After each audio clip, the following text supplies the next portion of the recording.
Hey there everyone, welcome back to another Game Vault video. As always, I'm Captain Beefy with the Game Vault, and we're going to talk about this article from that Park Place today. Bloomberg video game reporter Cecilia D'Anastasio bemoans YouTubers eating away at journalism's mind share. We're going to talk about that and a couple other little things relating to this whole DEI issue that's going on. And yes, it is a real thing that exists, despite what these idiots try to say. And so forth and so on, but let's cue up the music and we'll get right to it.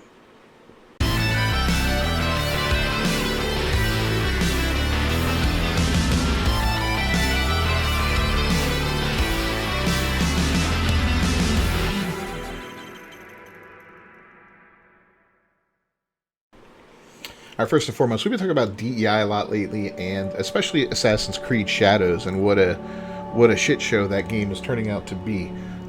The most disliked trailer in the history of Assassin's Creed, probably Ubisoft itself. I'm not 100% sure there. Last I saw, it was approaching 700,000 dislikes and somewhere in the range of 200, 300,000 likes. Not good, man. Not a good look.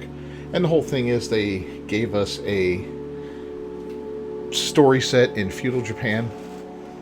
Our samurai is based off of a real historical figure that lived. A black retainer who worked for a samurai held his sword and polished it for him. They made him the protagonist, made him a samurai, dressed him up in all this beautiful samurai. And I get it, you always take creative license with this kind of stuff. But then there's a second character who's this weird, non-binary looking female ninja shinobi that they treat her like a warrior, where they weren't even like warriors. They were more like infiltrators. So we got these two characters that check off two big boxes on the DEI chart, right? Black, got it. Non-binary looking, got it. Female, got it. Now it turns out it looks like they're making them both LGBT as well, so that just adds another level of comedy to this whole thing. But it's funny because it really makes people mad when you talk about this stuff and you point it out to them, and they'll tell you things like grow up or get a life, or you shouldn't be worrying about this. What people don't understand is I'm talking about the game, and it's aggravating. Is it the end of the world for me? No. I'm not buying the game. That's fine. That's how I fight back this kind of stuff. I won't support it, right? You're not going to get my money. Not only will you not get my money for that game, but you won't get it for any other game until you stop acting that way. I do this with any kind of company that does their whole get woke BS. It's like, all right, fine, you guys are dead to me. you're not going to get my money. And I do it, I do that silently. I don't call for boycotts or anything like that. That's not up to me. That's up to you as a human being and as a person. If you want to do that sort of stuff, feel free, man. There's no better way to talk than with your wallet. If there's two restaurants in town and one treats everybody like shit and the other doesn't, well, everybody's going to go to the one that they treat them nice. That other guy's going out of business eventually. So there's that. But trying to get back on track here. But yeah, you get a lot of gaslighting with that. A lot of people, they just don't want to talk about it and they think you're being stupid. But the larger picture is it's eroding society, okay? Society's eroding. And they may say, no, it's evolving. No, it's not evolving, okay?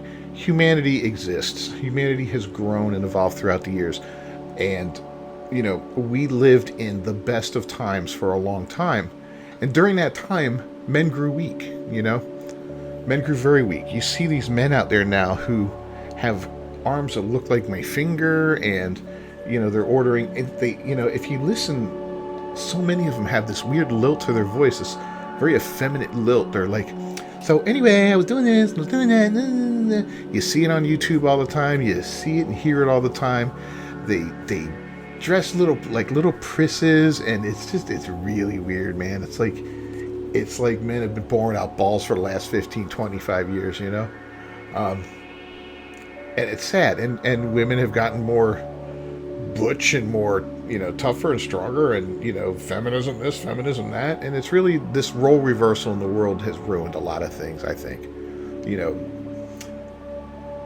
The kicker for the Chiefs did a nice speech the other day at a Catholic school, graduation commencement speech or whatever, where he talked about some traditional values. And, my girlfriend got a little miffed about it, and so did her daughter. And, I told them both, I said, I agree with them. I said, I agree with them, man. I don't, you get upset with me if you want. I don't care.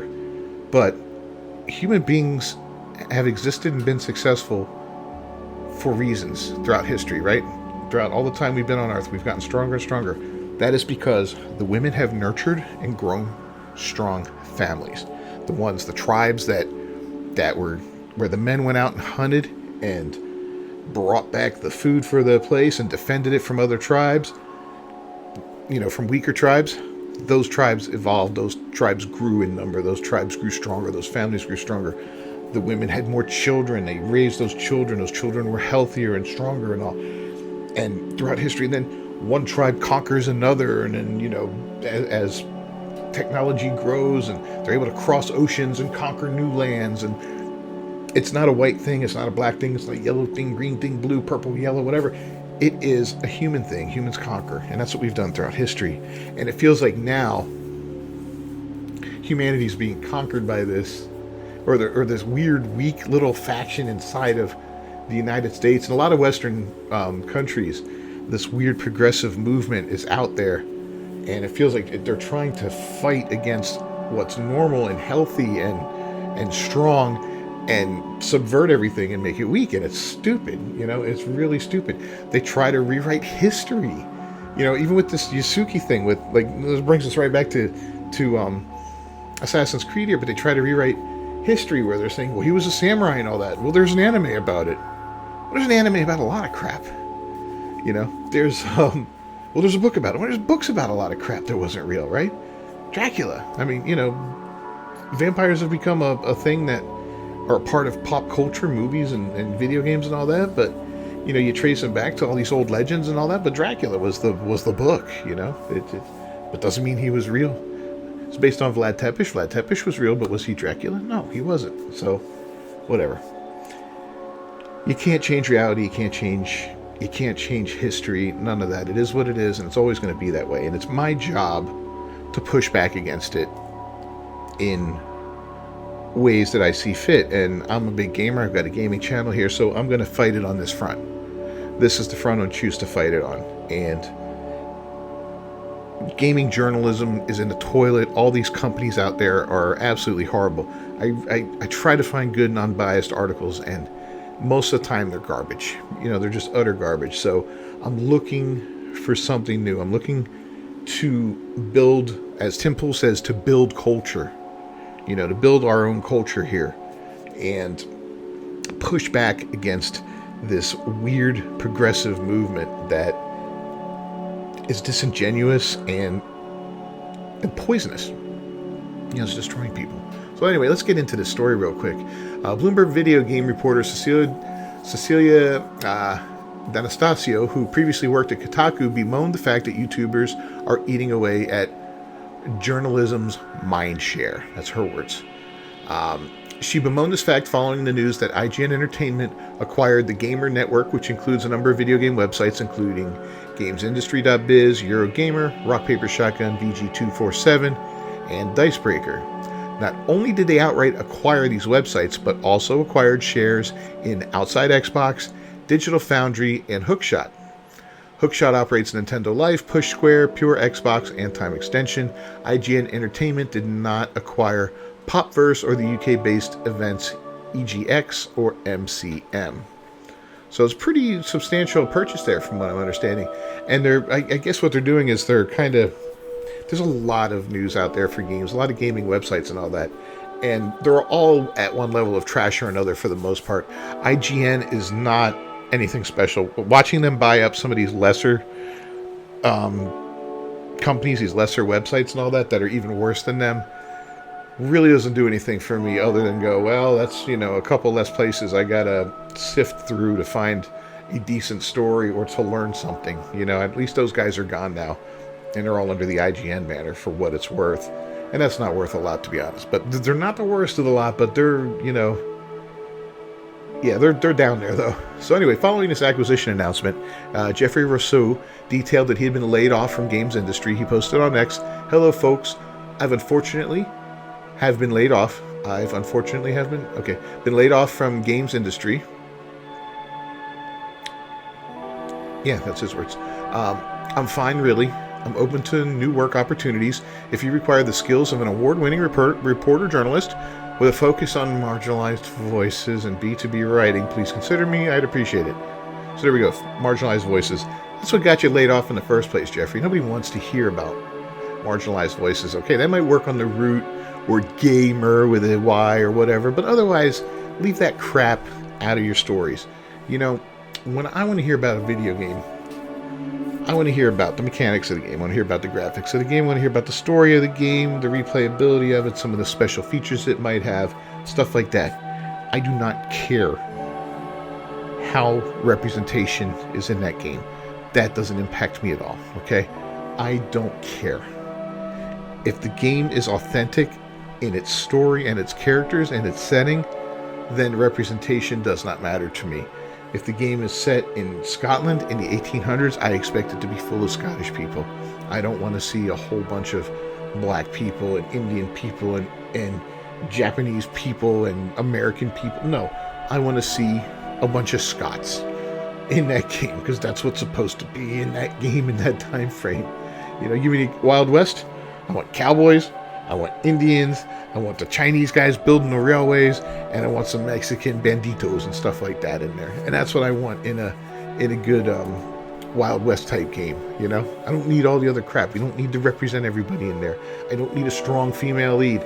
Leave the girls in the brothels and waiting at home for their husbands and doing whatever, you know, serving beer at the local bar and whatnot, you know? Leave it as it is, man. Let it be authentic to the time and make it feel like it represents the time, you know? Stupid otherwise. So anyway, she reacted to Rousseau's post, writing, "Jeffrey has quickly become my go-to source for fast, business-focused news. Absolutely wild decision from games industry. New owner IGN was also shocked to see they laid off Brandon Sinclair, whose game businesses analysis and features are appointment reading." In a subsequent post, she added, "A strong games press is especially important as the lines blur between gaming and the social media / big tech. There are so many effing stories to write. These senseless layoffs are especially painful as reactionary YouTubers with no journalism training eat away at journalism's mindshare." And bingo, right there, you have the core of what she's talking about here.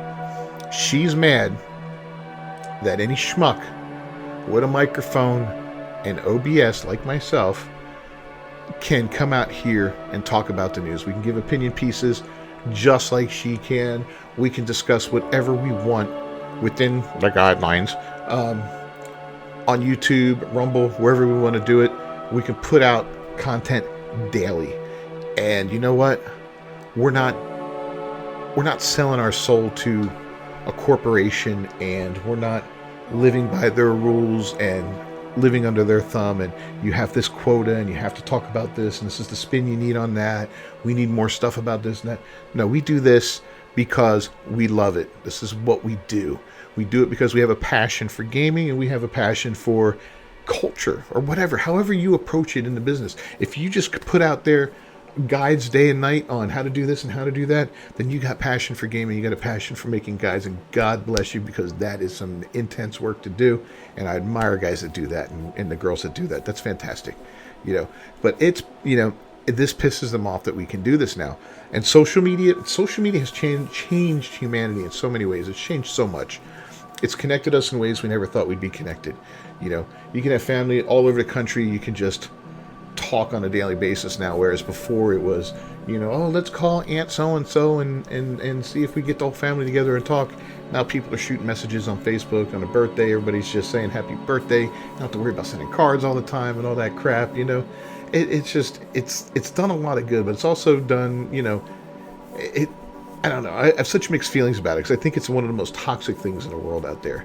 But that's a story for another day. For now, we're going to talk about some of the good stuff about it. And some of the good stuff is that, yeah, we have the ability to tell the truth about things, or to give our opinion, or to push back against obvious lies. And you see it in the mainstream news as far as politics and real world issues as opposed to just gaming. You see it in sports. You see it everywhere. The pushback is real. And journalists, frankly, are quite upset about it. I talked about this a week or so ago about the real reason they hate us. And this comes out today or yesterday, whatever. And I'm like, wow, yeah, I wasn't that far off the mark. So anyway, numerous individuals responded to her. YouTuber Hypnotic wrote, "It's not our fault that journalists decided to stop being journalists and instead be activists, writing lies to benefit whatever agenda that is important to them. YouTubers took over because you guys are boring and liars on top of that." And he's not wrong, man. He's not wrong. I hate being lied to. I despise being lied to, okay? Out of all the things in the world you could do to me, lying to me is one of the worst. And that's why I despise the media so much. And that's the mainstream media and politics and all that. I saw events with my own eyes. And then I saw the media take those events, talk about them, and spin them in a way that was such a lie. That was amazing. And I saw the event, and I have, and I could go back and watch the entire event again because it's been recorded. And the lie is still there. And mindless sheep believe that lie. These guys that sit there and watch MSNBC and CNN and, even Fox is just as bad. All the mainstream media is absolute garbage. All of it. I don't care what side you're on, left, right, middle. It's all garbage. It's all this big, nasty machine that's just out there to lie to you and to push agendas that the government wants to force on you. And I may sound like a lunatic, but I'm not. Okay, we're going to go more and more into depth in this in the future on this channel as we kind of branch out. But for now, we're going to leave that at that. John Gates added, "Gaming media has needed a purge for a while now. Terrible agendas being pushed for years is finally catching up with them." Stuttering Craig of Side Scrollers wrote, "Cecilia, we've never met, but for you to honestly think that video games journalists, in quotes, have journalism training is legit laughable. In my nearly 2 decades of experience, most have never been in journalism classroom or know the ins and outs of true journalism. The vast majority are glorified bloggers with access. That's it." That's pretty harsh. So they're no better than the schmuck with the microphone like me, It's funny. Yeah, I don't understand it. I really don't understand it. If you want to talk, I'm here to push back. When I started this channel, I just wanted to do games and all that, and then I wanted to get into news once in a while and do some funny stuff on some stupid gaming news and all that. And as things have progressed and this whole Gamergate 2.0, as they're calling it right now, has started to unfold in front of us and we're watching it in real time, I was like, you know what? I need to be a part of this. I feel like I'm not doing myself or my channel any favors by staying silent on this. I need to pick a lane, and I need to do it now, because if I wait until the war is won, I'm like, yeah, I'm with them, then no, I had nothing to do with that. I want to be in the battle. And it may hurt me some days, and I'm going to get a lot of crap from a lot of people. And you know what? The opinions of sheep don't bother a lion. And it's quite amusing, actually. And I do love the banter. So all you liberal fools out there, all you little pansies and all that, feel free to raise me in the comments. I will crush you. I will crush you. And if I don't crush you, other people will crush you. I'll scrape you off my shoe and crush you again. That's the way it is. You guys have nothing on me. But anyway, RPGenie wrote, "YouTubers are outpacing journalists at an incredible pace, unfiltered, raw information, and usually with little or no bias due to lack of knowledge on the situation and no intricate details fed by corporate overlords. It is crushing journalism, and I love every single minute of it." Yeah, I don't like to glorify the losing of jobs and all that, because I know it's hard to find jobs, and especially in this current state of this freaking country that we live in, and the current regime running it, it makes it even worse. But these people deserve it. I'm sorry. They can learn to code for all I care. They can go in and write about something else. They can go whatever. They do not belong.